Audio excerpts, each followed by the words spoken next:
4a তারপরে square দিলে কি 16 স্কোয়ার মিসিং হয় না? তারপরে মাইনাস এই যে 2 এর জায়গায় আমি কি 4a বসাইলাম, আর বির জায়গায় 1/4a বসাবো, আর প্লাস বির জায়গায় 1/4a তারপর হোল স্কোয়ার দিলাম। এই জায়গাটুকু কে বোঝো না?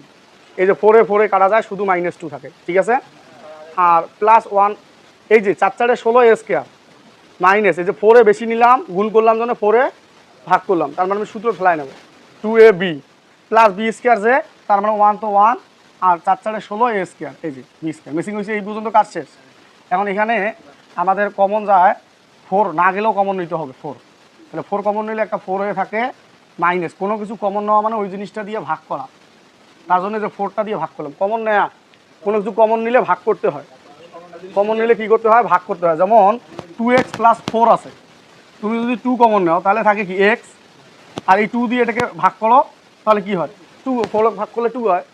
তার মানে কমন নেওয়া মানে ভাগ করা, ঠিক আছে? তাহলে না থাকলে ভাগ করা, না থাকলে কি করা? ভাগ করা। তাহলে এখানে যেহেতু 4 কমন নিলাম, এখানে 4 নাই, তার জন্য 4 দিয়ে ভাগ করতে হবে। তাহলে এখানে উৎপাদক পাইছি 4a - 1/4a, তাহলে এখানেও আমাকে ওই রকম উৎপাদক এটা বানাইতে হবে। তাহলে এইটার জন্য আমি লিখতে পারি a - b হোল স্কোয়ার লিখতে পারি, যে square - 2ab + b square a - b whole square plus 4 × 4a - 1/4a।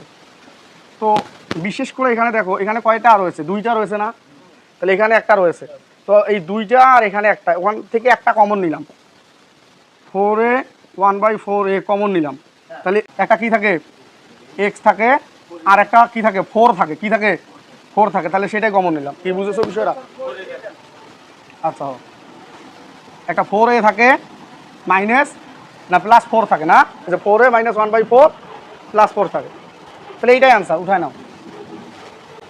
বুঝলেন না? এখানে 2টা আছে, তার মানে একটা কমন নিলে আরেকটা থাকে, আর এখানে তো কমন আসছে, খালি +4 থাকে।